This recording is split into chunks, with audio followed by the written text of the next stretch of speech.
Are you okay? A gorgeous woman looked down at me with concern as I panted heavily, drenched in sweat. Never in my wildest dreams did I imagine finding myself in such a situation, having led a life with little interaction with women. My name is Jake. I'm a 35-year-old single employee. I work in the marketing department of a women's fashion brand company, specifically in accessories. I'm a supervisor, with a pretty decent compensation package and find the job fulfilling. However, lately, I've been facing issues with my relationship with my boss. Jake, what is this flyer? We have so many better products, why did you showcase the cheaper ones? The department head said that while thrusting the flyer draft I made towards me. His domineering attitude always takes me aback. There's an upcoming pop-up store event at a major mall, and I was responsible for the flyer. Well, malls attract people from all walks of life. We need to have affordable products so that young kids and students can easily have access to our brand, I replied. I've been in marketing for a long time, and I've always felt this in my gut.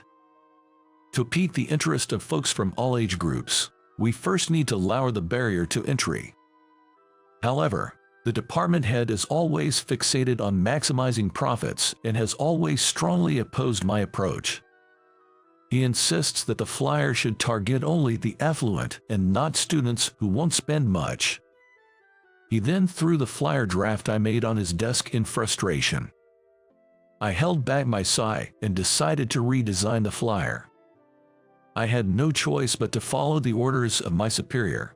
However, deep down, I felt that our department wouldn't achieve results this way. And I wasn't the only one who felt that way. My colleagues shared my sentiment. Jake, it's always so tough for you. You have more experience in this department and always make logical points, a younger colleague of mine said with a disappointed look on his face. The department head has always been quite intimidating to me. He's a 40-year-old married man and is related to one of the company's executives. Being highly educated and well-connected, he was transferred to the marketing department just 6 months ago and became a department head. In reality, he isn't very popular among the staff.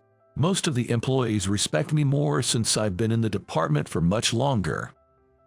The department head, being overly confident because of his educational background, seemed to be irked by this.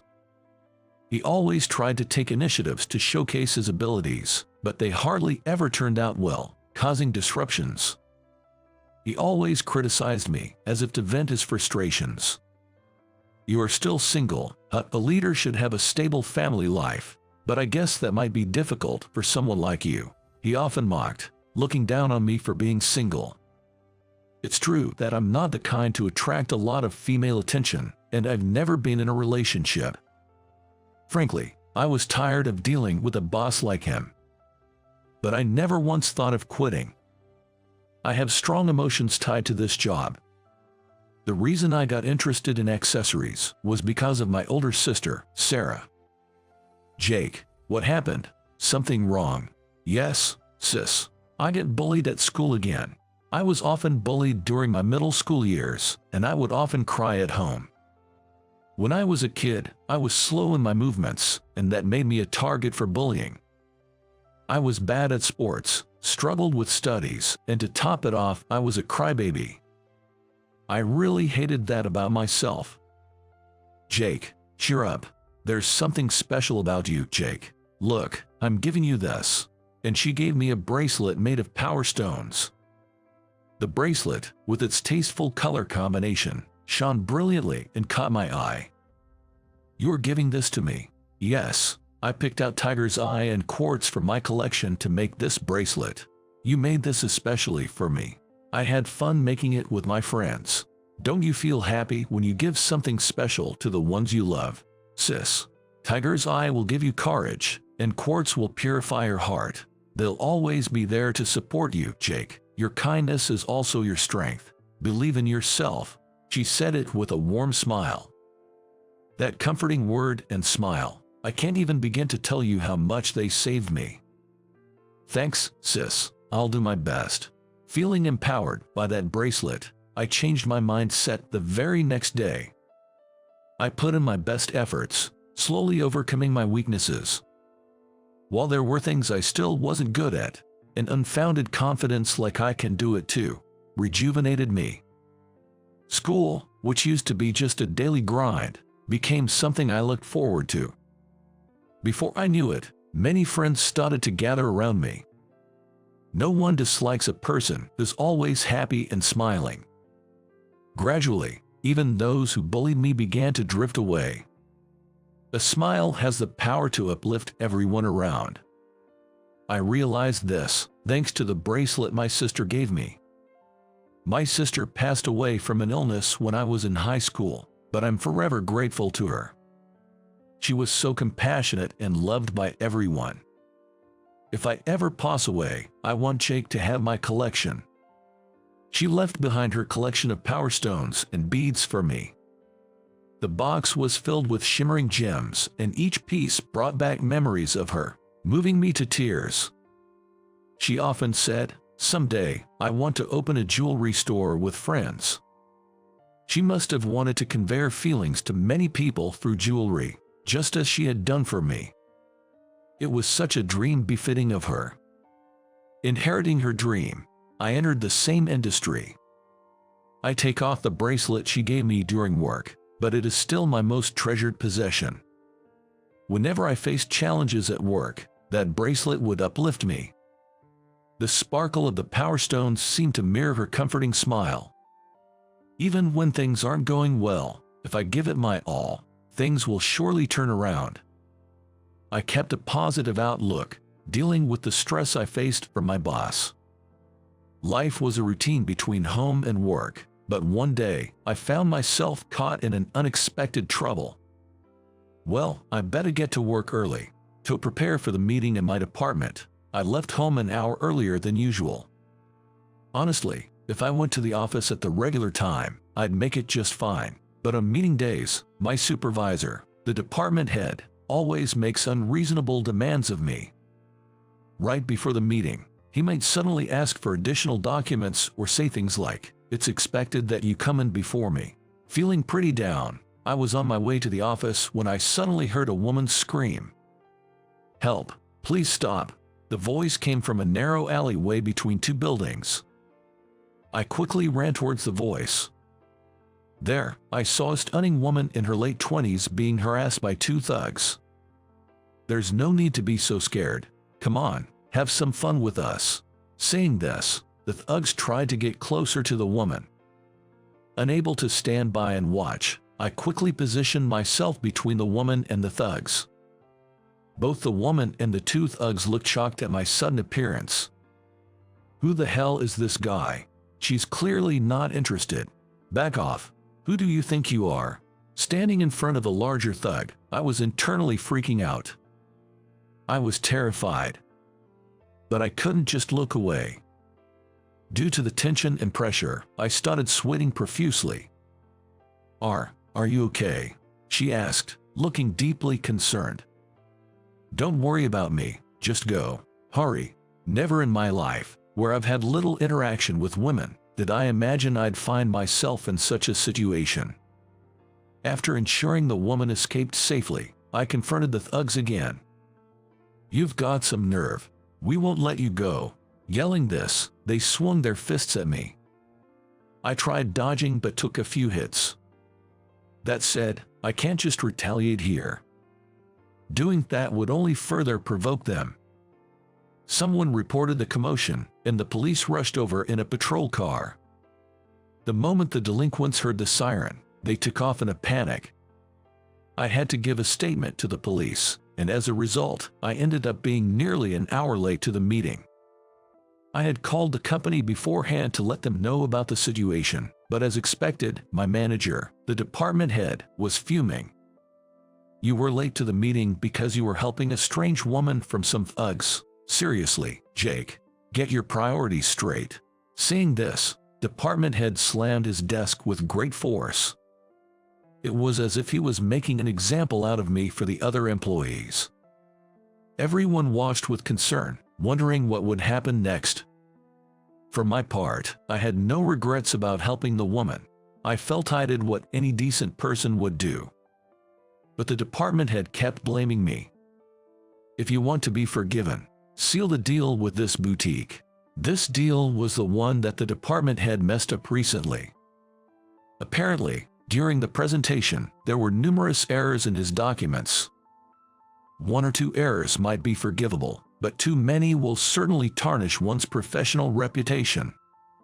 That's why we were turned down by the client. It seems that by handing me this task, the department head is trying to blame me for his mistakes. I doubt the client's feelings would change just because I show up now. I expected to get turned away at the door, but I followed the department head's orders and visited the boutique's headquarters the following week. I was still sore from the attack by the thugs, burdened by department head's unreasonable demands, and have been having a streak of bad luck. I was pretty down. However, that day, an unexpected miracle happened to me. Oh, it's you. In front of the boutique's headquarters, I ran into the beautiful woman I had helped the previous week. She was dressed in a navy blue suit and looked as stunning as ever. But why is she here?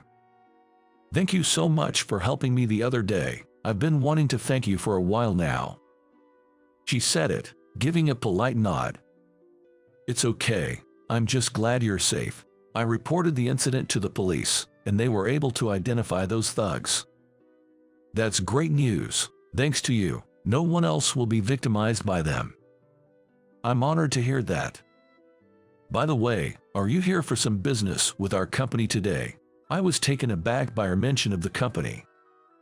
What? Noticing my reaction, she handed me her business card. It reads CEO, Catherine Smith. I never imagined the CEO of the company we were dealing with would be this beautiful woman. Stunned, I gave her my own business card and introduced myself. Sorry, I should have introduced myself earlier. I'm Jake. No need to be so formal. Well, actually, the reason I came here today is, I explained in detail why I had come. So, Jake, you are here to negotiate on behalf of the department head. That's fine. Our negotiation rep is understanding. If you present properly, he'll get it. With that, CEO Catherine introduced me to a male employee named Bob, the negotiations representative. Hearing what Catherine had to say, Bob would allow another presentation. Well, Jake, I'll leave you to it. Bob is the expert in negotiations. I'm rooting for your presentation. And with that, she left. I was impressed that even in such situations, she didn't make all the decisions by herself but respected the opinions of her employees. I, too, wanted to make deals based on the quality of our products rather than just connections. As a result, after the presentation, Bob agreed to the deal.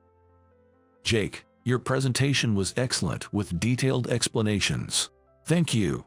To be honest, the department head's presentation was a mess, and his lack of remorse was disappointing. I'd love to do business with someone like you. I then reported the successful negotiation to the company. The department head didn't expect my success and was panicking. How did you succeed in the negotiations, Jake? The woman Jake helped the other day turned out to be the CEO of our client.